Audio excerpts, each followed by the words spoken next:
ఒక మనిషి ఆరోగ్యంగా ఉన్నాడని చెప్పడం అంత సులభం కాదు యాక్చువల్‌గా. నిజం చెప్పాలంటే ఆరోగ్యవంతుడికి ఏ పరీక్షలు చేసినా అన్నీ బాగున్నాయని ఏదైతే మేము కొన్ని సందర్భాల్లో చెప్తామో వాళ్ళు ఆ మర్నాడో, ఆ మర్నాడో, ఆ నెలో, ఆ వచ్చే నెలో, వచ్చే సంవత్సరమో ఏదో పెద్ద జబ్బుతో వస్తాడు.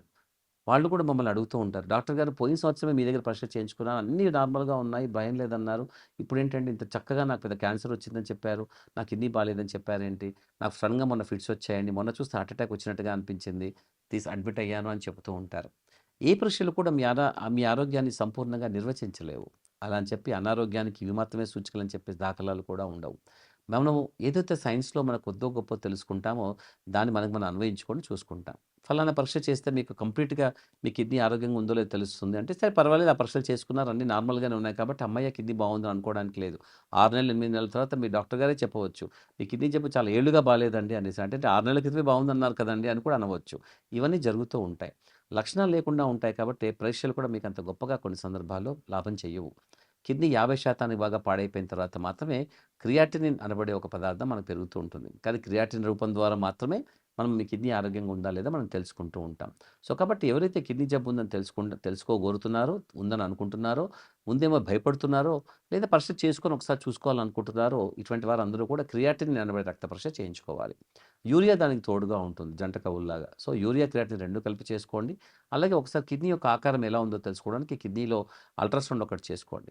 సాధారణ మూత్ర పరీక్ష దాదాపుగా కిడ్నీ జబ్బున్న వాళ్ళలో 70% మందిలో మీకు చెడ్డగా కనపడుతూ ఉంటుంది. అంటే 30% మందిలో మంచిగా కూడా కనపడే అవకాశం ఉంటుంది. అనగా మంచిగా మూత్ర పరీక్ష సాధారణ మూత్ర పరీక్ష మంచిగా కనపడే వాళ్ళలో కూడా కొద్దిమంది కిడ్నీ జబ్బు ఉన్న వాళ్ళు ఉంటారు. అంటే అంత సులభం కాదు. అలా ఆయన చెప్పి చేసుకోకూడదని కాదు. సాధారణ మూత్ర పరీక్ష చేసుకోవాలి. వాళ్ళలో కిడ్నీ జబ్బు బాగుందో లేదా ఎక్కువగా ఉందో లేదో తెలుసుకోవచ్చు. ఒకవేళ మూత్రంలో ప్రోటీన్ ఏమైనా పోతుందనుకుంటే వాళ్ళు ప్రోటీన్ క్రియాటిన్ రేషియో అనే పరీక్ష చేసుకోవాలి. 24 గంటల మూత్ర పరీక్ష చేసుకోవచ్చు.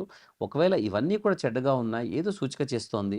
కిడ్నీ బాలేదన్న విషయాన్ని మనకు నర్మగర్భంగా చెబుతోంది. కారణంగా ఏదో వెతుక్కోవాల్సిన అవసరం ఉందని చెబుతోంది అనుకున్నప్పుడు, కిడ్నీలోంచి చిన్న ముక్క పరీక్ష చేసి, కిడ్నీ ఎందుకు బాలేదు? ఎంత బాలేదు? అసలు ఏ విధంగా దానికో పేరుందా? దానికేమైనా పద్ధతుందా?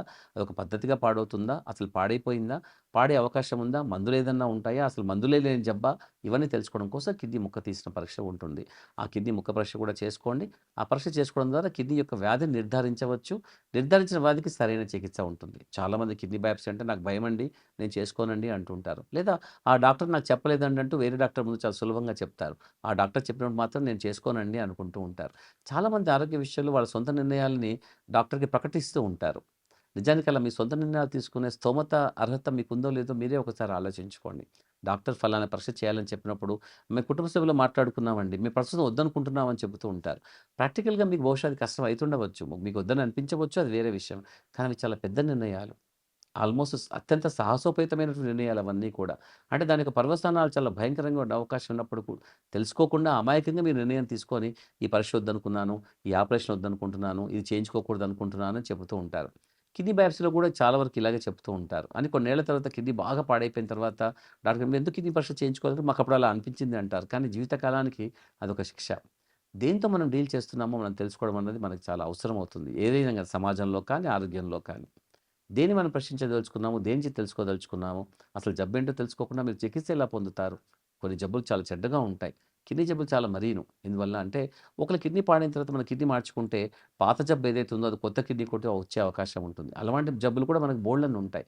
అది తెలుసుకోవడం కోసం కూడా మనం కిడ్నీ బయాప్సీ చేసుకుంటాం. లేదా బయాప్సీ చేసుకున్నప్పుడు మనకి ఇది మందులిస్తే బాగవుతుందనుకుంటే ఆ మందులు తీసుకుంటాము. మందులిచ్చినా బాగా కాదు అనుకున్నప్పుడు ఒక పద్ధతిగా మందులు తీసుకుంటాము.